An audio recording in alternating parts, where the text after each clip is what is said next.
వారు నడవనప్పుడు అప్పుడే ఆయన మా కోసం తీర్చుకుంటారు. కొన్నిసార్లు ఏకాంతంగా మేము మాట్లాడుకునేవారు. చిన్నవాడే కానీ ఒంగోలు ఏరియాలో మొత్తంలో నన్ను ఎక్కువగా ప్రేమించేవాడు. ప్రేమకు కూడా తరచుగా వీరిద్దరిని కలుసుకుంటుండేవాడిని. అనేక విషయాలు మాట్లాడుతూ ఉండేవాడిని. నేను దేవరంపాడు వచ్చిన కొత్తలో ప్రభు కృపను బట్టి ఆప్యాయంగా పలకరించేది. అక్క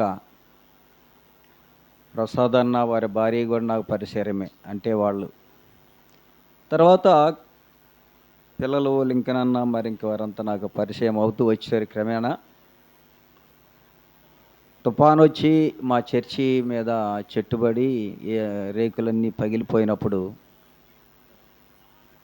ఆ తుఫానుకి ఎలా ఉన్నాడో ఒక్కడే ఉంటాడు అన్నట్టుగా నేను చూద్దామని వచ్చాను. మరుసటి రోజే చర్చిల్ గారిని. నా ముఖం చింతగా ఉంది, దిగులుగా విచారంగా ఉంది. ఏంద్రా చాలా సంతోషంగా ఉన్నావే అన్నాడు నన్ను గడపలోకి రాగానే. ఏమీ లేదన్న అన్న అంట. నేను కూడా ఏమీ లేదన్నా, చర్చి మీద కొమ్మలు పడి రేకులు పగిలిపోయినాయి అన్న. అంతేనా, ఎట్రా అన్నాడు. పక్కనే చూయించాడు. ఈ రేకులు సరిపోతే తీసుకెళ్ళిపో అన్నాడు. కరెక్ట్గా అక్కడ ఏ రేకులు పగిలిపోయినా ఏ రేకులు ఇక్కడ ఉన్నాయి అని అంటేనే తీసుకెళ్ళిపో అన్నాడు. ఇప్పుడు తీసుకెళ్తావా అన్నాడు. ఆటో పిలిచి రిక్షా మాట్లాడి రేకులేసి. చాలామంది ఆయన ఉన్నదన్నట్టు మాట్లాడతారు అని అంటారు, కానీ చాలా స్ట్రైట్గా ఉంటాడు. చాలా కాలం మేము రాత్రిపూట కూడా ఇక్కడే వచ్చి పండుకునేవాడిని ఆయనతో ఒక్కడితో. నేను చాలా సహవాసం చేశాం మేము. అంత ప్రేమించేవాడు. ఆయన వెంట తిరిగినప్పుడు మాత్రమే ఆయనలో ఉన్న ప్రేమ ఏమిటి అర్థమైంది. దూరంగా ఉన్న వాళ్ళకి అర్థం కాదు. నేను అనుభవించాను కనుక నాకు తెలుసు. అక్క కూడా ప్రేమక్క కూడా సేవకులను ప్రేమించటం మూలం. మిగతా పరిస్థితులు దేవుని చిత్తం, అది అలా గడిచిపోయింది. కానీ ప్రియులరా, పెద్దలు వేసిన పునాది, ప్రవక్తలలో బలహీనతలు ఉన్నాయి, సేవకుల్లో బలహీనతలు ఉన్నాయి. బైబిల్లోని సంగతులు నేను చెప్పేది బయట కాదు. విశ్వాసులలో ఇశ్రాయేలు సమాజం, స్థానిక సంఘం, నేటి వరకు సంఘం పరిపూర్ణత లేదు. ప్రభు వచ్చినప్పుడే పరిపూర్ణమైన సంఘముగా తీర్చబడేది ప్రభువుతో ఉన్నప్పుడు మాత్రమే. ఈ లోకములో మనం ఉన్నంత వరకు బలహీనులమే, బలవంతులం కాము. శరీరములో ఉన్నాం, శరీరం పాపములో జన్మించాం గనక ఎంత గొప్ప విశ్వాసి అయినా తప్పనిసరైన పరిస్థితులు, వాటిని జయించటం చాలా కష్టం. అందుకే ఈ ఆరాధన, ఈ క్రమకూడికలు, ఈ వాక్య సత్యాలు ఇవన్నీ మన కొరకే. ప్రభు వచ్చేదాకా మనము దిద్దుకొని ప్రభు కొరకు ఎదురు చూసినప్పుడే ప్రభువుతో ఉండేవారంగా ఉంటాం. అందుకని నాకు జ్ఞాపకానికి వచ్చింది, ఇక్కడ కూర్చోగానే ఆ విషయాలన్నీ చెప్పాలనిపించింది. కనుక ప్రియులరా, సత్యాన్ని గమనించి ఎంతమంది ఉన్నాము అనేది ప్రాముఖ్యం కాదు. ఎంతమందిని ప్రభు దగ్గరికి తీసుకువెళ్తాం అనేదే ప్రాముఖ్యం. ఎంతమందిని సిద్ధపరిచి ప్రభు దగ్గరికి తీసుకెళ్తున్నాం అనేదే ప్రాముఖ్యం. అందుకని సత్యాన్ని గుర్తెరిగి సత్యవాక్య ప్రకారం జీవించట చాలా మంచిది. చాలా కాలంగా నా పేరు ఇమ్మానియేల్ అని ఇప్పుడే ప్రకటన చేశారు. ఒకరిద్దరు తప్ప అందరికీ తెలుసు. మీరందరూ కొత్తగా నాకు కనబడుతున్నారు. కొంతమంది పాతవాళ్ళు అంతగా లేరు. అక్క నాకు పరిచయం కొన్ని విషయాల్లో, బ్యాంక్ దగ్గరికి వెళ్ళినప్పుడు. కనుక ప్రియులరా, మాది చీరాల సొంత గ్రామం. నేను మిషనరీగా సేవ నిమిత్తమే దేవరంపాడు వచ్చాను. ఒంగోలు పక్కన కరవాది, ఉలిసి, దేవరంపాడు. అక్కడుంటూ చుట్టుపక్కల స్థానిక సంఘాన్ని చూస్తూ 8 స్థలాల్లో పని జరుగుతుంది. ఆదివారం అసలు ఖాళీ ఉండదు. చాలాసార్లు మాట్లాడుకుంటాం కానీ రావటం కష్టంలే అన్న ఆదివారం అంట. మిగతా సమయాల్లో ఎప్పుడైనా బైబిల్ స్టడీ అయినా వస్తానన్న. జూమ్‌లో మాట్లాడుతున్నారంటే సరే జూము అవకాశం ఉన్నప్పుడు మాట్లాడతానన్న. వస్తాను అనుకోవాలి ఈరోజు కూడా. ముగ్గురు సేవకులు దూర ప్రదేశం అయితే కర్లపాలెం సంఘం కట్టి జనార్దన్ గారిని అని పంపించాం. 45, 50 సంవత్సరాలు ఉంటాయి నా వయసు. చావు జరుగుతుంది. ఓళ్ళపాలెంలో రెడ్ల మధ్య సంఘం ఏర్పాటు చేసి భాస్కర్ రెడ్డి గారని 58 సంవత్సరాలు ఉంటాయి. వారి ఫ్యామిలీకి వెళ్ళి పని చేస్తున్నారు. పాతపాడు అంటే మరలా ఇక్కడ దేవరంపాడు పక్కనే పాతపాడు ఓళ్ళపాలెం ఆయనే చూసుకుంటాడు. చేజర్ల విగ్రహారాధన ప్రదేశం గుడి తిరణాలు చేసే ఎదురుగానే మన మందిరం, కాలనీల్లో కాదు. తర్వాత కర్వాదిలో హిందువుల మధ్య యాదవుల మధ్య ఇప్పుడు పని జరుగుతుంది. మందిరం బేస్మట్టం వేసి పిల్లర్లు రూపులేవలు లేచి ఉన్నాయి. ప్రార్థన చేయండి. మరి తర్వాత బొద్దువారిపల్లి మందిరం కట్టాం. రిటైర్డ్ ఆఫీసర్ని పెట్టాం. పని జరుగుతుంది. చదలవాడ సువార్త చేస్తున్నాం హిందువుల మధ్య. గుళ్ళు ఉన్నేశ్వరుడు ఆ సెంటర్లోనే. కానీ అన్ని విగ్రహారాధన ప్రదేశాలు, ఒక్కటి కూడా కాలనీ లేదు, నామక క్రైస్తవులు లేరు. నేను మా మిస్సెస్ ఇద్దరం కలిసి వెళ్తాం, పని జరిగిస్తాం. 4 స్థలాల్లో నేను వాక్యం అందించాలి ఈ సమయాన్ని బట్టి. 11 గంటల నుండి రాత్రి 11 అయింది. పాతపాడు ఓళ్ళపాలెం బ్రదర్కి అప్పగించాం కనుక నాకు ఇప్పుడు వెసులుబాటు వచ్చి, ఈ వారం వెసులుబాటు వచ్చి మీ దగ్గరికి వచ్చి ఎప్పుడైనా వస్తాను, ఇబ్బంది ఏం లేదు. ఈ టైంలో మీరు ఎప్పుడు ఆహ్వానించినా వస్తాను. జూములైనా మాట్లాడమంటే బైబిల్ స్టడీ మాట్లాడతాను. ఇక మొన్న పోయిన వారం నుంచే అదే వైజాగ్ ఇమాన్ నగర్ సంఘంలో దినవృత్తాంతాల గ్రంథం ముగించాను. బైబిల్ స్టడీ జూమ్లోనే, వాళ్ళు కూడా జూమ్లోనే. ప్రార్థన చేయండి. బాబు పాప ఇద్దరు చిన్న చిన్న ఉద్యోగాలు చేస్తున్నారు. వారి కొరకు ప్రార్థన చేయండి. అల్లుడు దేవుని మహిమలోనికి వెళ్ళిపోయాడు. ఇద్దరు పాపలు 12-10 సంవత్సరాలు. ఇటీవల అమ్మాయికి ఒక నెల ముందు గురుకుల పాఠశాలలో కొండేపిలో సీట్ వచ్చింది. అమ్మాయికి కుమార్తెకి ఉద్యోగం కంప్యూటర్ ఆపరేటర్గా. ప్రార్థన చేయండి. ప్రభువు కొరకు సాగుతున్నాం. మా దగ్గర ఏమీ లేదు, అది చర్చిల్ గారికి తెలుసు. ఆస్తి ఐశ్వర్యం ఏమీ లేదు, ఏమి లేని కూడా లేదు. అసలు కట్టుబట్టలతో వచ్చాం. ఈరోజు 8 స్థలాల్లో పని కట్టాం. ఇల్లు లేదు. మీకు ఆశ్చర్యం వేసిద్దామో కానీ ఇల్లు లేదు. ఇంత రేకుల షెడ్డు, ఒక మంచం, ఒక బీరువా, అక్కడే వంట, అన్ని మందిరాలే. 15 లక్షల మందిరం దేవరంపాడు. ఇప్పుడు పునాదులు పిల్లలు లేపిన కరవాదులో 12 లక్షలు అయింది స్థలంతో కూడా. ప్రభు ఇచ్చినాయి, ప్రభు పిల్లలు ఇచ్చినాయి, ఏం లేదు. ప్రార్థన చేసి పని చేస్తున్నామని, యథార్థంగా పని చేస్తామని తెలుసు అందరికీ. సేవకులేమి, సభికులేమి, సంఘస్థులేమి. ఇమ్మానుయేల్ అన్న పని చేస్తున్నాడంటే ఇంకంతా గుప్పెళ్ళి ఇతర సంఘాలు, మా చిన్న చిన్న సంఘాలే. అనేక రేగుల షెడ్లు వేసాం. ఒక చెదలవాడ ఒక్కటే స్థలం కొనాలి. ప్రభు కొరకు, ప్రభు పని కొరకే. మాకేం ఆస్తి అవసరం లేదు. పిల్లల వారి భవిష్యత్తు వారు చదివించాం, ఉద్యోగాలు చేసుకుంటున్నారు, పోషించబడతారు, ఇబ్బంది ఏమి లేదు. అప్పు లేదు. ప్రభు చిత్తాన్ని బట్టి, దేవుని కృపను బట్టి సాగుతున్నాం. బ్యాలెన్స్ కూడా ఏమి లేదు. ఏ రోజుకి ఆ రోజు ఉండాలి, అంతవరకే. అదే తృప్తి. ఎందుకు ఈ సంగతులు చెబుతున్నామంటే, చర్చిల గారిలో నేను నేర్చుకున్న చాలా విషయాలు. ఈ వాక్యాన్ని బట్టి అనేక సార్లు ఆయన చెప్పినవి నిజమని అనిపిస్తుంది, కానీ పాటించేవారు తక్కువ. ప్రభువుని బట్టి మనం జ్ఞాపకం చేసుకుందాం. నేను మా సంఘంలో యేసేపు జీవితంలో కొన్ని సంగతులు మాట్లాడుతూ వస్తున్నాను.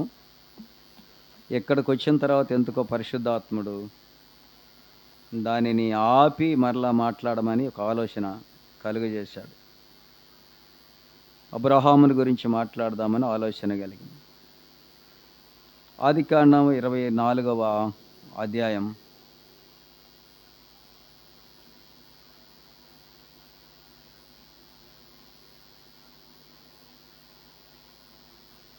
మొదటి వచనాన్ని మనం చదువుకుందాం. ఆదికాండం 24వ అధ్యాయం మొదటి వచనం. అబ్రహాము బహుకాలము గడిచిన వృద్ధుడై ఉండెను. అన్ని విషయంలోనూ యెహోవా అబ్రహామును ఆశీర్వదించెను. ప్రార్థన చేసుకో. మహోన్నతుడు, సర్వశక్తి సంపన్నుడు అయిన తండ్రి, నీకు స్తోత్రములయ్యా. పాపులము, దౌర్భాగ్యము, ఎన్నిక లేని వారం, భ్రష్టులమైన మమ్ములను నీ ఆత్మచేత మమ్మలను శుద్ధి చేసుకొనుటకై నువ్వు చూపిన ప్రేమ వాత్సల్యతను బట్టి నీకు సాగిలిపడి నమస్కరిస్తూ ఉన్నా. అయ్యా, నీ సత్యవాక్యాన్ని ప్రకటించటానికి అల్పుడొకడు నీ పక్షంగా నిలువబడి ఉండగా మనుషుని మరుగు చేయండి. జ్ఞానమునకును చాలా తక్కువ వాడను, కూర్చున్న వారికి నీకు సాలిన వాడిని కాను, విద్యకును కూడా. ప్రభువా, నీ మాటగా నాతో ఉంచండి, నాతోను మాతోను మాట్లాడమని, కొద్ది నిమిషాలు గణపరుచుకొనమని, నియమాన్ని మహిమ తెచ్చుకోమని నామాన్ని మా ప్రభువును రక్షకుడైన యేసుక్రీస్తు నామమున వేడుకొని ప్రార్థన చేస్తున్నాము తండ్రి, ఆమెన్. ప్రియమైన వారులారా, అబ్రహామును గూర్చి తెలియని వారు ఎవరు లేరు.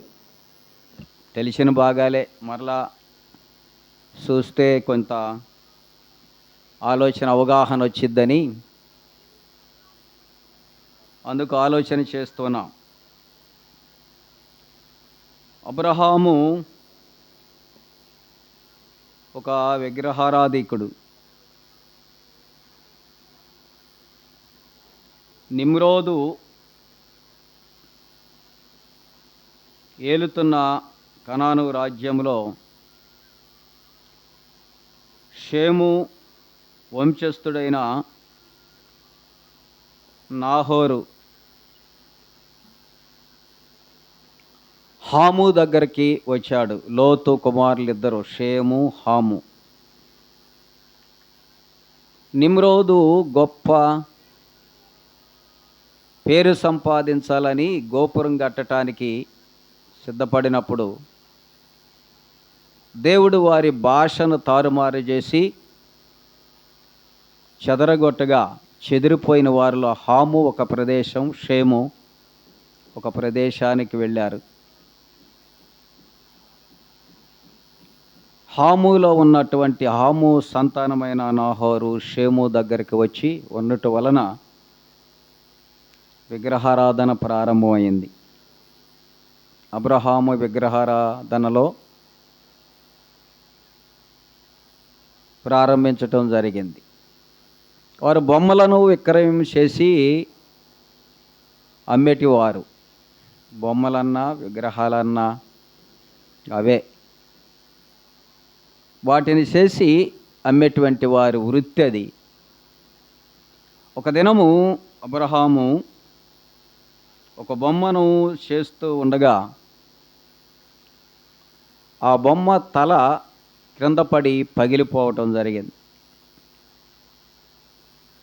మానసికంగా చింత కలిగిందో మరి ఏమో తెలియదు, కానీ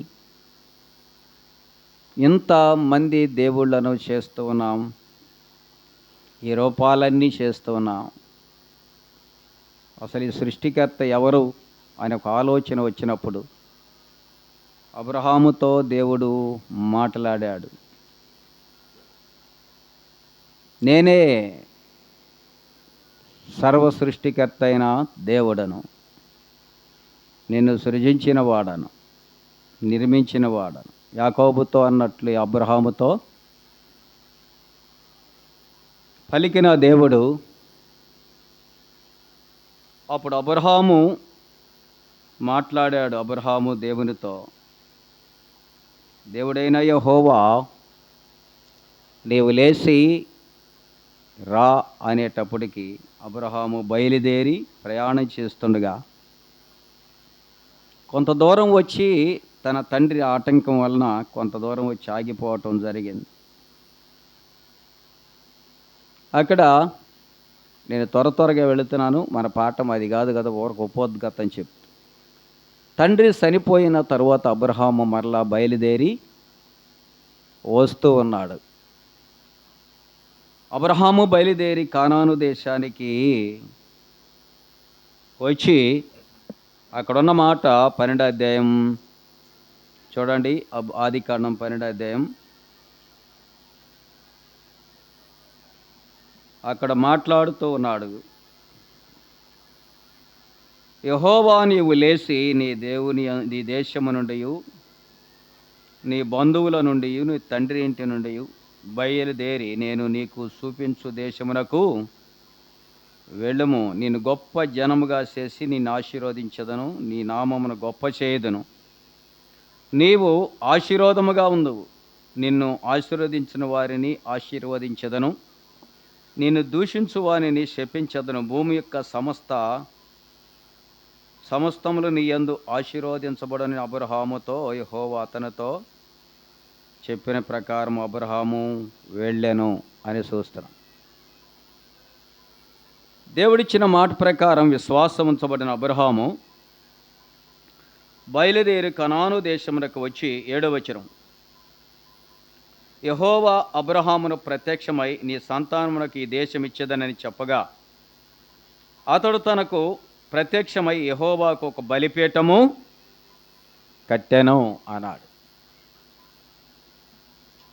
ఒక విగ్రహారాధనలో పూజలు అర్పిస్తున్న అబ్రహాం దేవుని యందు విశ్వాసముంచబడిన వాడై దేవుని బలిపీఠమును గట్టి ప్రభువుని మొదటిగా ఆరాధించిన వాడుగా మనం జ్ఞాపకం చేస్తూ ఉన్నాం. బలిపీఠమును గట్టి ప్రభువుని బలి అర్పిస్తున్న అబ్రహాము కొంతకాలము తర్వాత ఆ దేశానికి కరువు వచ్చింది. శరీరంలో ఉన్నటువంటి అబ్రహాం నా భార్యని, ఈ లోతు తన భార్యకి ఆహారం పెట్టాలి కదా, ఇక్కడ అన్నము లేదు, కరువు సంబంధించిందని ఐగుప్తికి వెళ్ళాడు.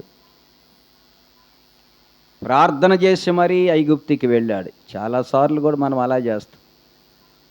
మనం వెళ్ళేదేదో గమనించం.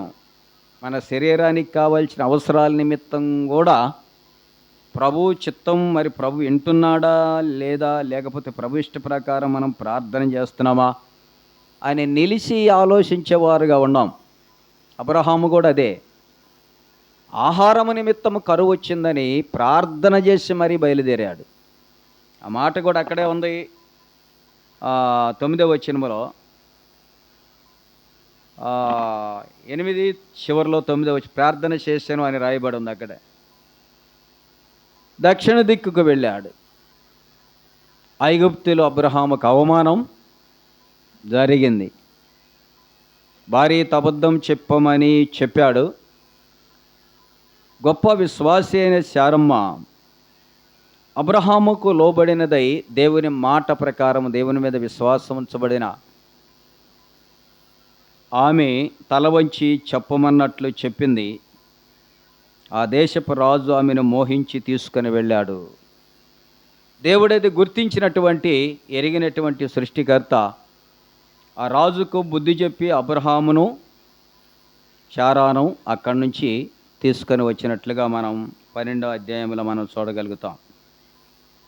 తీసుకొని వచ్చినప్పుడు 13వ అధ్యాయంలో ఆ సంగతి కోసం ఇదంతా మీకు చెప్పాల్సి వచ్చింది. 13వ అధ్యాయంలో చెప్తున్నాడు ఎలా వచ్చాడు అబ్రహాం. చూడండి 13వ అధ్యాయం 1వ వచనం సోదరయ్య. అబ్రహాము తనకు కలిగిన సమస్తమును తన భార్యను తనతో కూడనున్న ఆ లోతును వెంటబెట్టుకొని ఐగుప్తు నుండి నెగేబునకు వెళ్ళాను. తర్వాత అబ్రహాము వెండి బంగారముల గలవాడై అన్నాడు.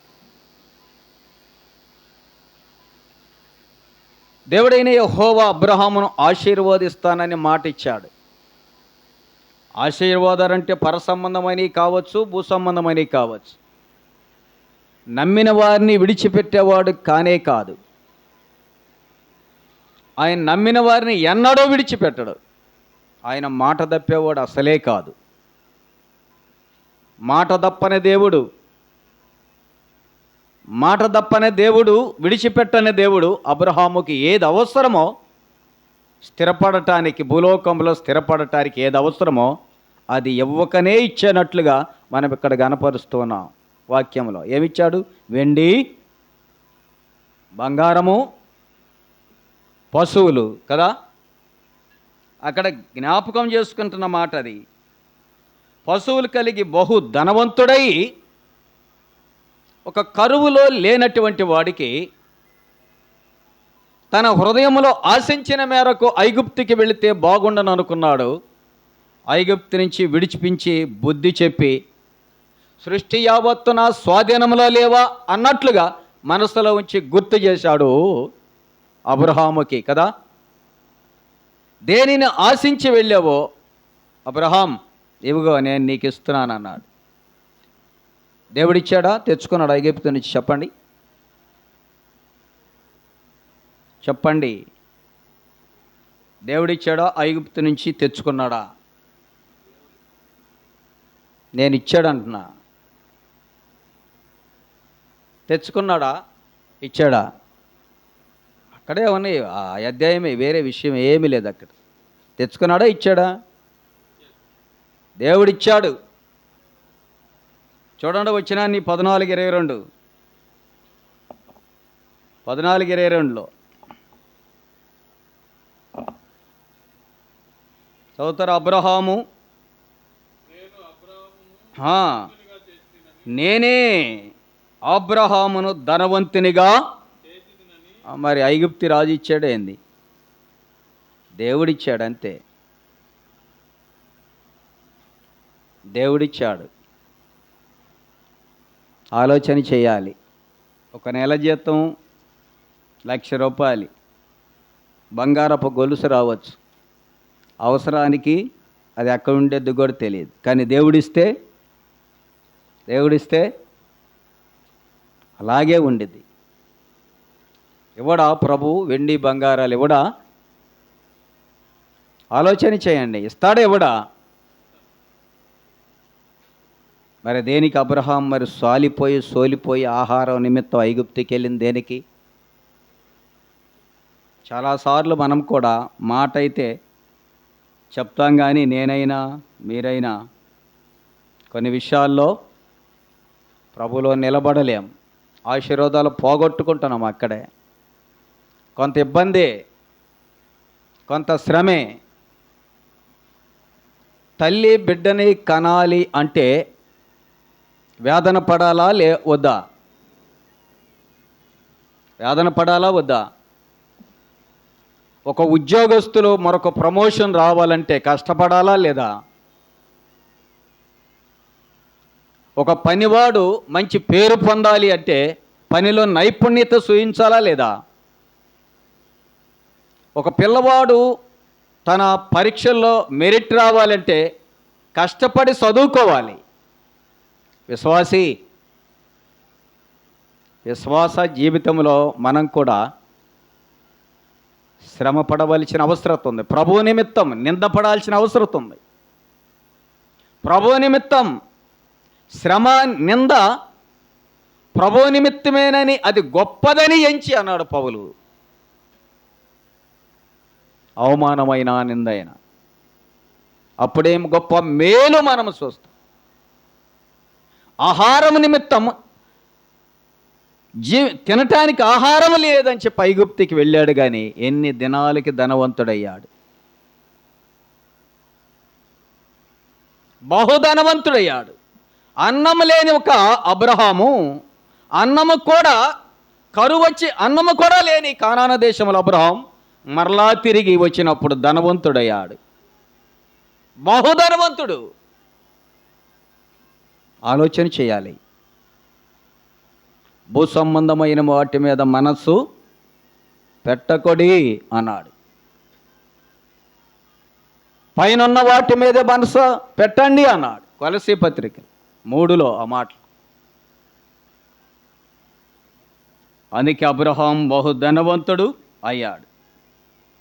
తిరిగి మళ్ళా ఎక్కడ నుండి వెళ్ళాడు అక్కడికే తిరిగి వచ్చాడని రాయబడి ఉంది. సింధూరు వనం దగ్గర నుంచి వెళ్ళినవాడు కానానులో మరలా అక్కడికే తిరిగి వచ్చాడు. 18వ అధ్యాయం. మనిషి జీవించటానికి డబ్బు కావాలి, అది దేవుడిచ్చాడు అబ్రహాముకి. 18వ అధ్యాయం 1వ వచనం. మరియు మమ్రే దగ్గరున్న సింధూరు వనములో అబ్రహాము ఎండవేళ గుడారము ద్వారమందు కూర్చుని ఉన్నప్పుడు యెహోవా అతనికి కనబడెను. అతడు కనులెత్తి చూచినప్పుడు 3 మనుషులు అతని ఎదుట నిలువబడి ఉండిరి. అతడు వారిని చూచి గుడారం వాకిట వారిని ఎదుర్కొనుటకు పరిగెత్తుటకు నేలమట్టుకు వంగి ప్రభువా అని జ్ఞాపకం చేస్తూ ఉన్నాడు. ఇక్కడ అబ్రహాము ఎక్కడ కూర్చున్నాడు? అబ్రహాము ఎక్కడ కూర్చున్నాడు? 1వ వచనం చదవండి.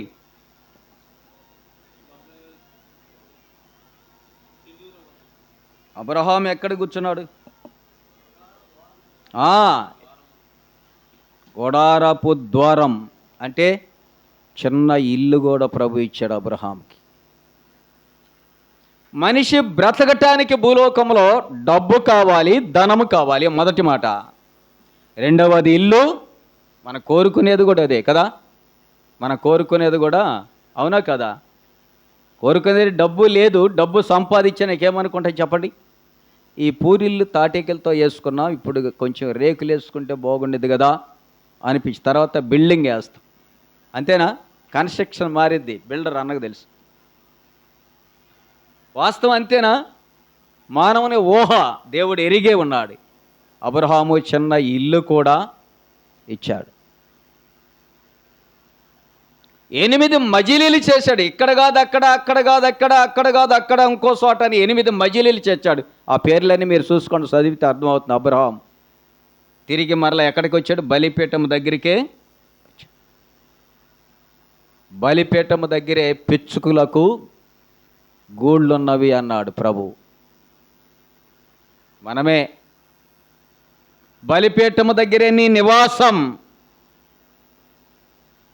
బలిపీఠం దగ్గర నీ నివాసం ఏర్పడినట్లయితే, బలిపీఠం దగ్గరే నువ్వు ఉన్నట్లయితే నీకు భూ సంబంధమైన ధనము, భూ సంబంధమైన గృహము నిన్ను స్థిరపరచగల దేవుడు. బలిపీఠాన్ని, దేవుని సహవాసాన్ని విడిచిపెట్టినట్లయితే అవమానం.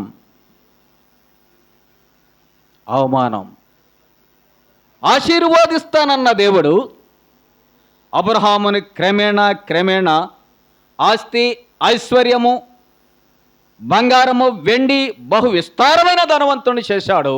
ఆ తర్వాత చిన్న గృహము. అనుకుందాం, ధనవంతుడికి గృహం ఏముంది, మిద్దే ఇచ్చుంటాడు బహుశా, ఆ గుడారం అలా గట్టి ఉంటారు. ఎంత ప్రేమగల దేవుడు!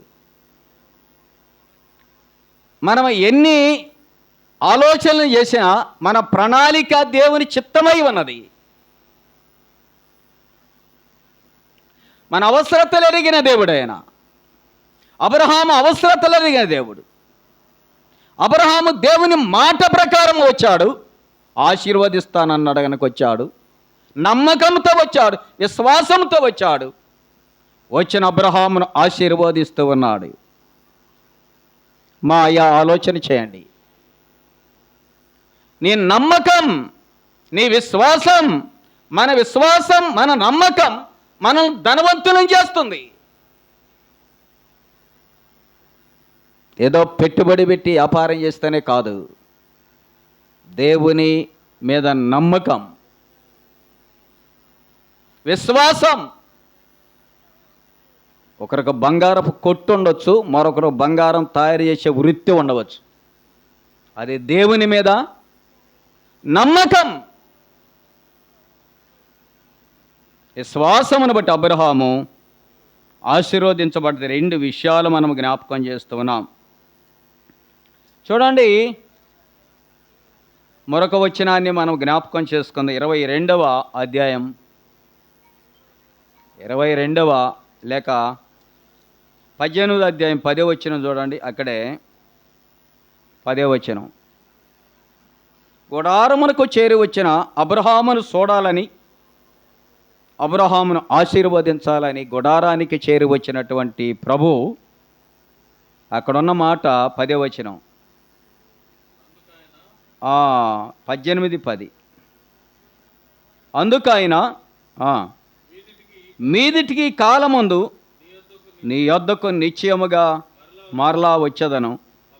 అప్పుడు నీ భార్య అయిన చారాకు ఒక కుమారుడు కలుగునని చెప్పాను. సంతానము లేని అబ్రహామునకు ఇప్పుడు ఇంట్లో ఎవరుండాలి? ఇంట్లో ఎవరుండాలి? పిల్లలు ఉండాలి, సంతానం ఉండాలి. వారు కష్టపడి పనిచేసి ఇంటికి తిరిగి వచ్చినప్పుడు ఆ పిల్లలతో ముచ్చడించుకున్నప్పుడు ఆ ఉండే ఆనందం వేరు. ఆ సమస్యలు, ఆ ఉద్యోగంలో ఉన్న విధాన్ని మొత్తాన్ని మర్చిపోయి ఆ పిల్లలతో గడిపినప్పుడు అది అల్లరైనా మారామైనా ముచ్చటైన ఆ ఆనందమే వేరు. అందుకే అబ్రహామునకు ఆశీర్వదిస్తున్నాడు. అబ్రహాం, మరలా వచ్చే సంవత్సరానికి చారా ఒడిలో బిడ్డ ఉంటాడు. ఇదే సమయానికి సంతానాన్ని ఆశీర్వదిస్తున్నాడు. చెప్పిన మాట ప్రకారం, చెప్పిన సమయం ప్రకారం 22వ అధ్యాయం ప్రారంభంలో అబ్రహామును ఆ చారాను దర్శించాను, ఇస్సాకును వారికి బిడ్డగా ఇచ్చినని రాయబడింది. మొదట వచ్చిన చెప్పిన ప్రకారం సంతానమైనా, ధనమైనా, ధాన్యమైనా, ఇంకేదైనా దేవుని ఇష్ట ప్రకారంగా కాకుండా మన ఇష్ట ప్రకారంగా రానే రాదు. మనం అనుకుంటాం ఉద్యోగం వచ్చిందన్నా మా అబ్బాయికి స్తుతి కూడికి పెడుతున్నామంట. మంచిదే, స్తుతి కూడికి పెడుతున్నాం. దేనికి? అందరికి చెప్పడానికా లేకపోతే దేవుని కోసమేనా? స్తుతి అంటే ఏంటి? నీ బిడ్డని కూర్చోబెట్టి నీవు నీ భార్య కూర్చొని దేవుని దాసుని పిలిచి కృతజ్ఞత చెల్లించితే చాలు. అంతేగాని ఇప్పుడు స్తుతి ప్రతిదానికి, చిన్నదానికి, చేయరాని దానికి, కాని దానికి కూడా స్తుతి అయిపోయింది.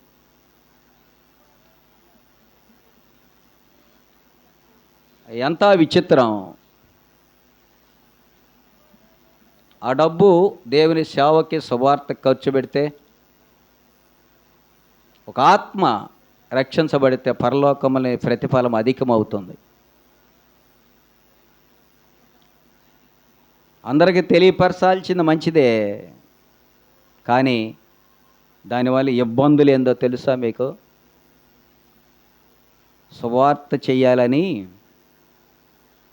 అన్ని సంఘాలు తిరగాలి, బయటకు కూడా వెళ్ళాలని మా కుమారుడు కారు తీసిచ్చాడు. ఇవాళ వేసుకెళ్దాం అన్నాడు, ఇక్కడ తీసుకొస్తాడు. వద్దులేరని ఆయన ఆడబెట్టాను. కారు తిప్పే స్తోమత నా కాడలేదు, కానీ సువార్తకు అవసరమని, ఆరోగ్యాలు పాడవుతాయి అని సువార్తకు అవసరం కదా, ప్రతిసారి సువార్త చేస్తున్నాం అని యాను తీసాం. 10 లక్షలు అయింది అప్పు. వాడు ఉద్యోగంలో కటింగ్. అది తీసిన తర్వాత సంఘంలో గుప్పిడి బియ్యం రావట్లేదు, కానుకలు కూడా రావట్లేదు. ఏమి సేవకులు, ఏమి చెబుతున్నా, మా సంఘాల సంగతి చెబుతున్నా. సైకిల్ వేసుకు తిరిగేటప్పుడు బస్తాలు వచ్చినాయి. పక్కన వాళ్ళ ముసలోళ్ళకి గొడిచాయి, లేనేళ్ళకి గొడిచాయి. ఇంకా చాలామంది వస్తాడు, పేదలకు ఇచ్చి పంపేవాడిని. సైకిల్ వేసుకున్నప్పుడు, 2 వీలర్ తీసినప్పుడు పర్లేదు, ఒక రకంగా ఉంది, కానీ కారు తీసిన కైకి మొత్తం పోయినాయి. మా సంఘ పెద్ద నవ్వుతో అన్నాడో మరి వేడుగ్గా అన్నాడో నిజమని అన్నాడు, కానీ ఒక సహోదరి పండక్కి బట్టలు తీసుకొచ్చి మా ఇద్దరికి పెడుతుంటే, 10 సంవత్సరం పెడుతుంటే ఆయనకి ఎందుకమ్మా, ఆయన కారు తీసాడు, కొడుకు కూతురు ఉద్యోగం చేస్తున్నారు, ఆయనకి ఎందుకు బట్టలు అన్నాడు ముఖాన. దేవుని మీద నమ్మకత్వాన్ని బట్టి చెప్తున్నా. అంటే స్తుతి చెల్లించటం అనేది నేను చెప్తున్నా, స్తుతి చెల్లించటం అనేది దేవునికి మహిమార్థంగా ఒక రక్షించబడే అవసరత కలిగి ఉండాలి. అప్పుడే నీకు ఆశీర్వాదకరం. బిడ్డలనిచ్చాడు దేవుడు, కృతజ్ఞత చెల్లిస్తున్నాడు. అబ్రహాం కూడా విందు చేశాడులే, అబ్రహాం చేశాడు కదా అని అనవచ్చు. ఆయన బహుధనవంతుడు, అవునా కదా? ఆయన బహుధనవంతుడు, ఆయన చేస్తాడు. కానీ ఆయన విశ్వాసం గొప్పది, మన విశ్వాసం అంత లేదు కదా. అందుకు ఆశీర్వదించబడి బిడ్డల్ని ఇచ్చాడు. మూడోసారి ఆశీర్వదించాడు సంతానాన్ని. ధనవంతునిగా చేశాడు, గృహం ఇచ్చాడు, బిడ్డల్ని ఇచ్చాడు. ఆ బిడ్డల వల్ల 22 అధ్యాయం 18వ వచనం చూడండి. ఆయన ఇచ్చిన వాగ్దానాన్ని నెరవేర్చాడు. ఆశీర్వదిస్తానన్నాడు, నీ సంతానాన్ని ఆశీర్వదిస్తున్నాడు, నీ వెళ్ళిన దగ్గర ఆశీర్వదిస్తానన్నాడు. అబ్రహామును ఆశీర్వదించాడు, అబ్రహాం బిడ్డలను కూడా ఆశీర్వదిస్తున్నాడు. 22:18లో, మరియు నీవు నా మాట వినినందున భూలోకంలోని జనములన్నీ నీ సంతానం వలన ఆశీర్వదించబడును, నా తోడని ప్రమాణం చేస్తున్నాడు. చూసావా, ఒక మానవుడితో సర్వశక్తి గల దేవుడు ప్రమాణం చేస్తున్నాడు. అబ్రహాము విశ్వాసమును బట్టి నీ సంతానం వెళ్ళిన దగ్గరంతా నేను ఆశీర్వదిస్తా. ఎంత గొప్ప విషయం. తరతరాల వరకు అన్నాడు, కొన్ని చోట్ల యుగయుగాల వరకు అన్నాడు. శాపం పొందిన వారు ఉన్నారు, శపించబడిన వారు ఉన్నారు, ఆశీర్వదించబడిన వారు ఉన్నారు. దేవుని మాటను ధిక్కరించిన వారు శపించబడ్డారు.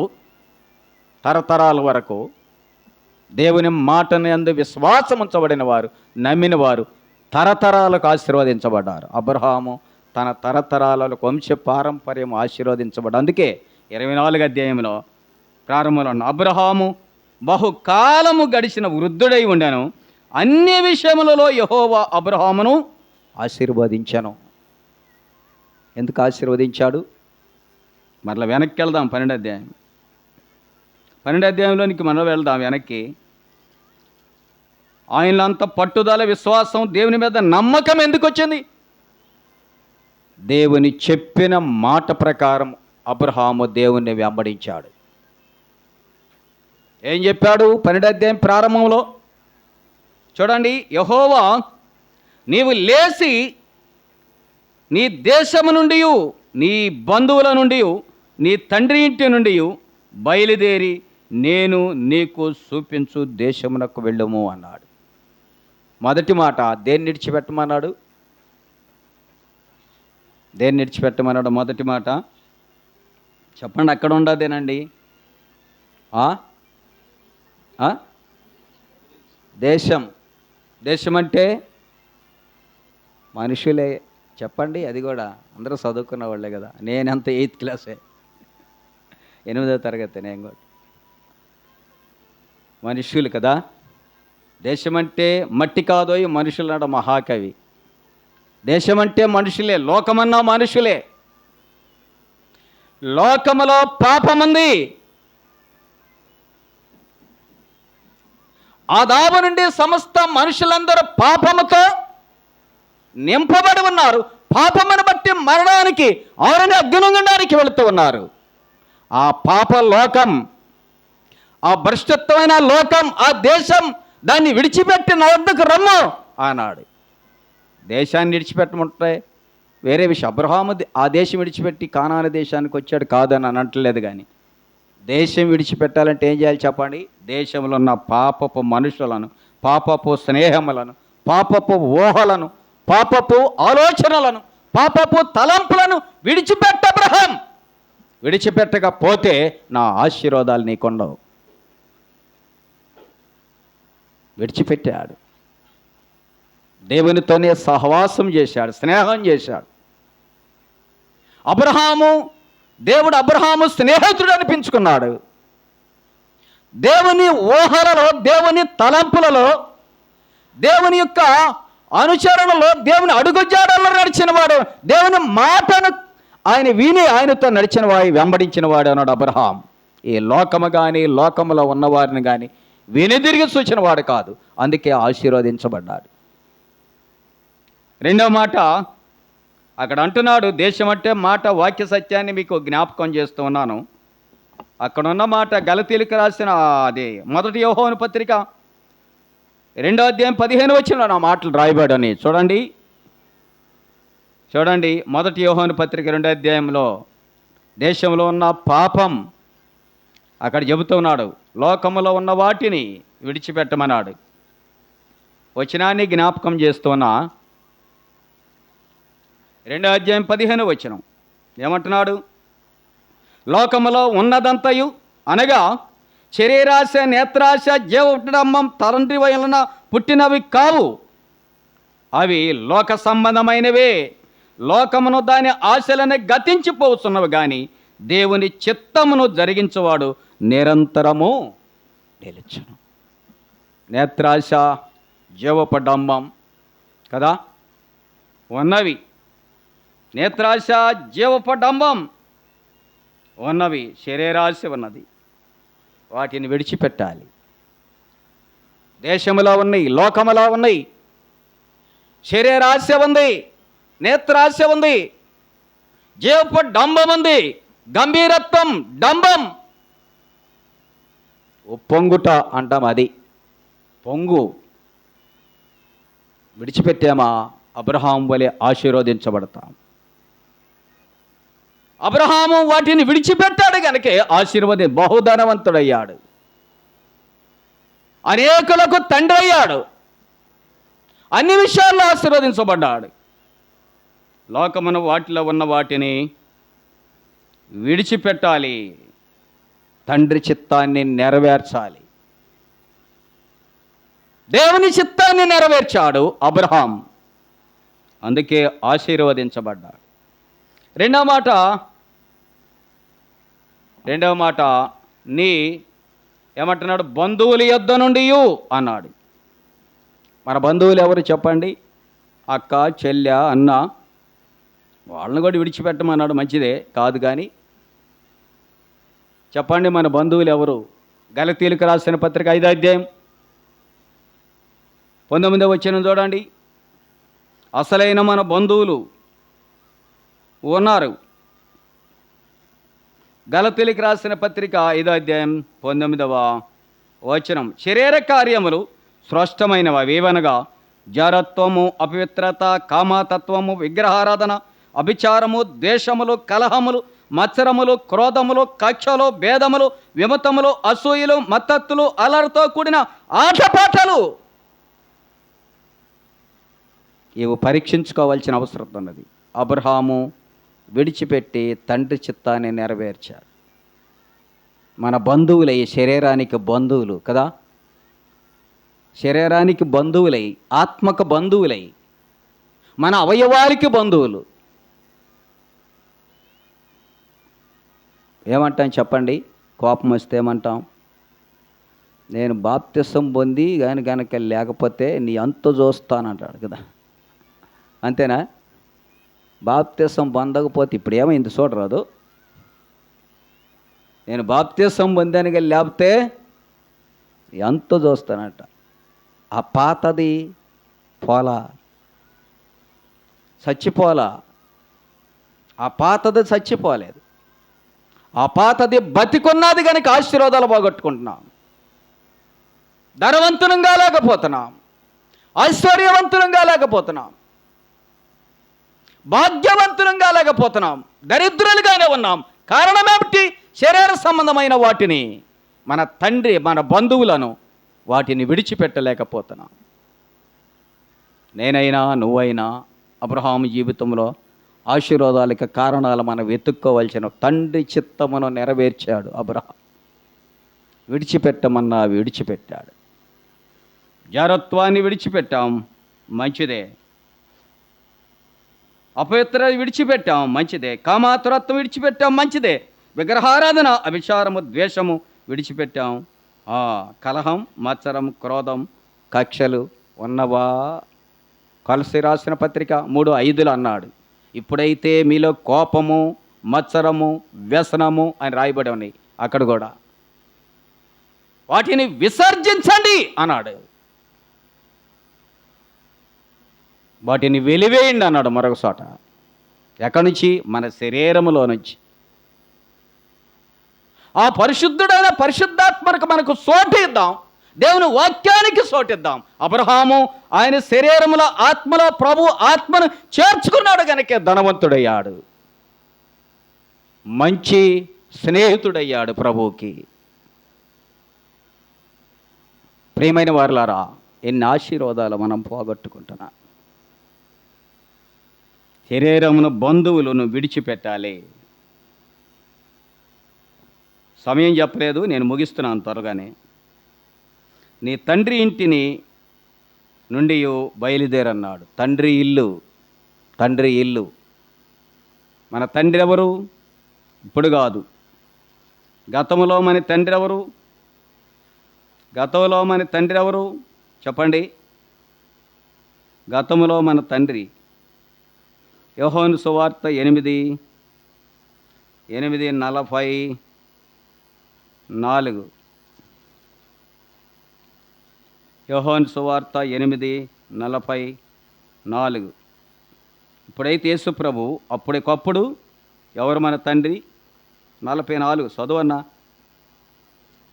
అన్నీ నేనే కల్పించుకొని చెబుతున్నారు అనుకుంటారు, ఎవరైనా చదవండి.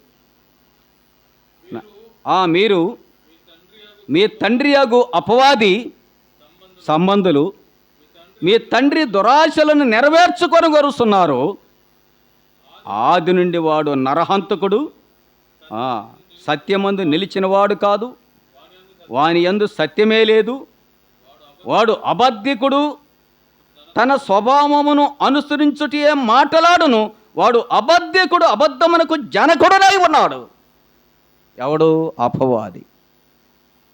అపవాది మన నుండి వెలివేశామా? మన ఇల్లు అపవాది ఇల్లు. ఒకప్పుడు అపవాది ఇంటిలో ఉన్నాం, మన తండ్రి ఇంటిలో అపవాది ఇంటిలో ఉన్నాం. అపవాదికి బానిసైపోయాం, అపవాది దాసత్వంలోనికి వెళ్ళిపోయాం, అపవాదికి అమ్మబడ్డాం. మనం పాపానికి అమ్మివేయబడ్డాం, అబద్ధానికి అమ్మివేయబడ్డాం, వ్యసనానికి అమ్మివేయబడ్డాం, అభిచారము జారత్వానికి విగ్రహారాధనకి అమ్మివేయబడ్డాం. ఆ అబద్ధికుడైన జనకుడు మన తండ్రి.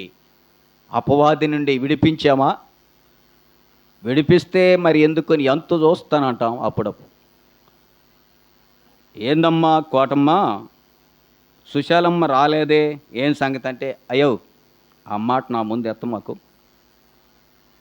ఏమి నిన్నటిదాకా కలిసి వచ్చారు, అసలు ఎత్తనే వద్దు. ఓ అమ్మో, ఆమెతోనా?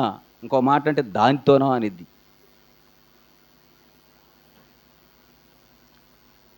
చెప్పండి, అపవాది తండ్రిగా ఉన్నామా?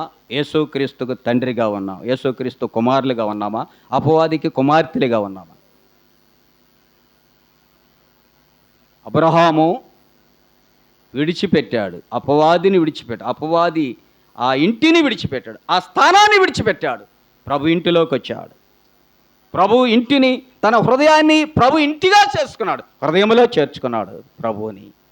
అందుకే ఆశీర్వదించబడ్డాడు. ప్రియులరా, లోకములో ఉన్న వాటిని, శరీర సంబంధమైన వాటిని, లోక సంబంధమైన వాటిని హృదయంలోనికి తెచ్చుకొని లోకస్తుల వలె జీవించుట అబ్రహాముకు చేతగాలేదు. అందుకే ప్రభువుతో స్నేహం చేశాడు. లోతైతే లోకమును ప్రేమించి వెళ్ళిపోయాడు.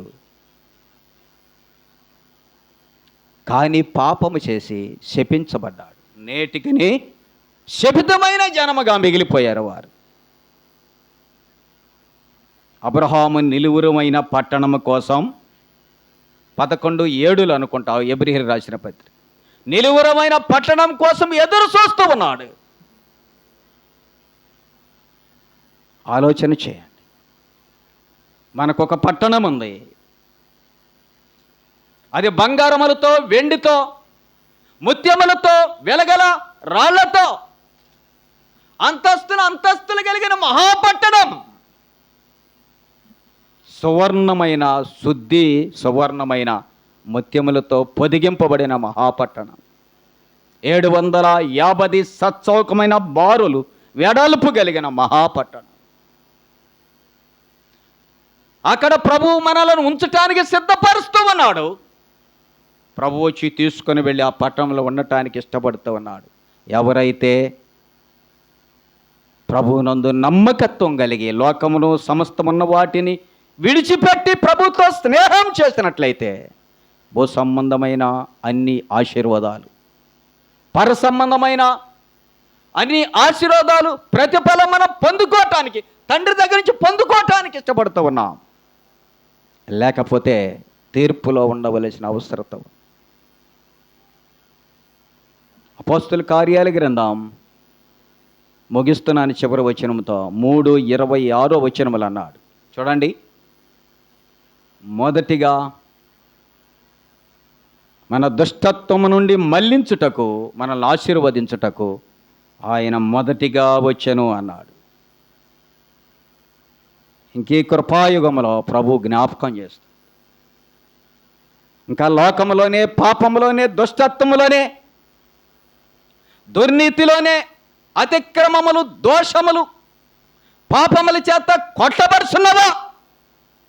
ప్రభు అయిన యేసుక్రీస్తు నిన్ను ఆశీర్వదించటానికి, అబ్రహామును ఆశీర్వదించిన దేవుడు నిన్ను కూడా భూలోకమందు పరలోకమందు ఆశీర్వదించటానికి ఆయన నీ కొరకు, నా కొరకు ఆ దుష్టత్వం నుండి విడిపించి మనల్ని ఆశీర్వదించటానికి ఆ ప్రభు అయిన యేసుక్రీస్తు కల్వరి సిలువలో నీ కొరకు, నా కొరకు వ్రాలాడు తీయబడ్డాడు. మన అపరాధ పాపముల బట్టి ఆయన మొత్తబడ్డాడు. మన దోషముల బట్టి ఆయన కొట్టబడ్డాడు. మన అతిక్రమల పాపము సమాధానబద్ధమైన శిక్ష ఆయన మీద పడింది. ఆ సంతోషం మనం పొందాలని మన కన్న తండ్రి సృష్టికర్త అయిన యేసు క్రీస్తుగా భూలోకమునకు వచ్చి ఆ కల్వరి సిలువలో నీ నా పాపము నిమిత్తమై 3 మ్రాకుల మధ్య వ్రాలాడి తీయబడ్డాడు. ఆలోచన చేసావా? ఇంకా ఎన్నిసార్లు ప్రభువుని సిలువ వేస్తావు? దోషముల చేత, అపరాధముల చేత, మత్సరము చేత, వ్యసనము చేత, అల్లర్ల చేత, భిన్నాభిప్రాయాలు, కోపము చేత, ద్వేషము చేత ఎన్నిసార్లు ప్రభువుని సిలువ వేస్తావు? ఆయన ఆశీర్వాదాలను పోగొట్టుకుంటావు. ఆయన ఇచ్చిన ఆశీర్వాదాలు పోగొట్టుకుంటావు. ధనము దూరం అవుతుంది, బిడ్డలు దూరం అవుతున్నారు, గృహము దూరం అవుతుంది, నిలువ నీడలేని పరిస్థితులు. ఆలోచన చేయండి. కయోనుకు కలిగిన శిక్ష, దేవుని ధిక్కరించిన, దేవుని మాట వెనుక లోక స్వభావం, లోకిష్టాన్ని నెరవేర్చుకున్న కయోను దేశదిమ్మరైపోయాడు. అబ్రహాము ఇష్టపడ్డాడు, హేబేలు ఇష్టపడ్డాడు. దేవుని నీతిని నెరవేర్చారు, ఐశ్వర్యంతులయ్యారు పరలోకమందు, భూలోకమందు. పాపమనే దారిద్ర్యతలో నీవు ఉంటావా? పాపాన్ని విడిచిపెట్టి కల్వరి సిలువ రక్తములను కడుగుబడి ప్రభు అయిన యేసుక్రీస్తు నిజమైన మారు మనసు పొందిన ఫలాలు ఫలించుటకు దేవునికి ఇష్టపడతావా? యేసుక్రీస్తునందు ఇప్పుడే ఉన్న స్థలంలోనే ప్రభు దగ్గర, ప్రభువా నా పాపమును బట్టి నన్ను క్షమించు, నాకు రావాల్సిన ఆశీర్వాదాలు నేను పోగొట్టుకుంటున్నాను, శపథమైన పాపానికి నేను లోబడి ఉన్నాను, విడిపించగలిగిన దేవుడివి, ఎంత ఘోర పాపినైనా క్షమించగలిగిన దేవుడివి, నన్ను క్షమించి నీ బిడ్డగా నన్ను స్థిరపరిచి నడిపించమని ప్రభు సన్నిధిలో ఒక తీర్మానం చేసుకుందాం. ప్రార్థన చేద్దాం.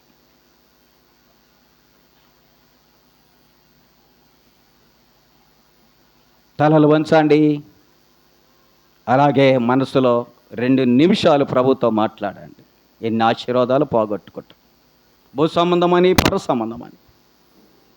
ఈ లోక స్నేహం అవసరమా? వైరము కదా. మార్పు చెందవా నీవు, మార్పు చెందవా, నీ బ్రతుకు మార్చుకోవా.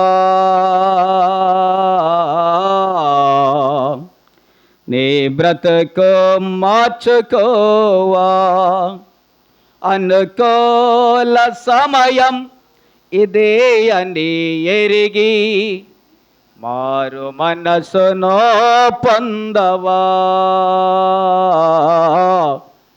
మారు మనసును పొందవా. ఆలోచన చేసే సహోదరి సహోదరుడా, రక్షించబడి ఎన్ని దినాలైంది? అబ్రహాముకు వచ్చే ఆశీర్వాదాలు నువ్వు పోగొట్టుకుంటున్నావు. రక్షణ లేక వెనుదిరిగి వెళ్ళి పాపములో పడి నరకపాత్రలు అవుతావా? ప్రభు నిన్ను ఆశీర్వదించటానికే భూలోకానికి వచ్చాడు. మరణించి తిరిగి లేచి మృత్యుంజయుడై పరలోకానికి వచ్చి రాబోతూ ఉన్నాడు. ఎవరు యేసు క్రీస్తునందు విశ్వాసం ఉంచారో వారందరినీ పరలోకము నిత్యమైన పట్టడానికి తీసుకుని వెళ్ళటానికి ప్రభు రాబోతూ ఉన్నాడు. ఒక్క చిన్న తీర్మానం, పాపినైనా నన్ను క్షమించి నీ వాక్యంలో స్థిరపరచు ప్రభువా, నీతో ఉండుటకు నాకు సహాయం చేయమని ప్రభునాడు. పరిశుద్ధుడు అయిన మా ప్రభు, ప్రేమగల తండ్రి, కృపామయుడా నీకు స్తోత్రం. నీ రక్తధారాలతో మానవ కోటి పాపాన్ని కడుగుటకు నీ తనువును సాలించి సమస్తాన్ని సమర్పించిన దేవుడివు మా కొరకు. నీవు నీ రక్తమిచ్చి కొన్న సంఘాన్ని స్థిరపరిచి మరింత బలపరచండి, ఆశీర్వాదోత్కరమతో అభివృద్ధి పరచండి, నూతన ఆత్మలు చేర్చబడినట్లుగా సహాయం చేయండి. ఇంకా రక్షణ లేకుండా వెనుదిరిగి వెళుతూ ఉన్నారా ప్రభువా? ఘోరమైన నరకం అన్నది, అగ్నిగుండం అన్నది. నీవిచ్చే ఆశీర్వాదాలు పోగొట్టుకుంటా. నీలోనే ధనము, నీలోనే ఐశ్వర్యము, నీలోనే పరలోక రాజ్యము, ఏ సమస్తము నీదై ఉన్నవి. నీ యందు విశ్వాసం ఉంచి అన్నిటిని పొందుకునే భాగ్యం బిడ్డలకు దయచేయమని, పాప క్షమాపణ పొంది నీ రాజ్య వారసులుగా రక్షించబడే భాగ్యం దయచేయి. యేసు క్రీస్తు నామమున వేడుకొని ప్రార్థన చేస్తున్నాము తండ్రి, ఆమె. అందరికీ వందనాలు. మరి నేను ఖాళీగా ఉన్నా అన్న, మరి అన్న చాలాసార్లు అడగ్గా లింకనన్న వచ్చేయమనగా నేను బయలుదేరి వచ్చాను. మా కొరకు ప్రార్థన చేయండి. మీరు చేర్చుకొని ప్రేమతో ఈ సమయాన్ని అనుగ్రహించిన మీ అందరికీ హృదయపూర్వక వందనాలు.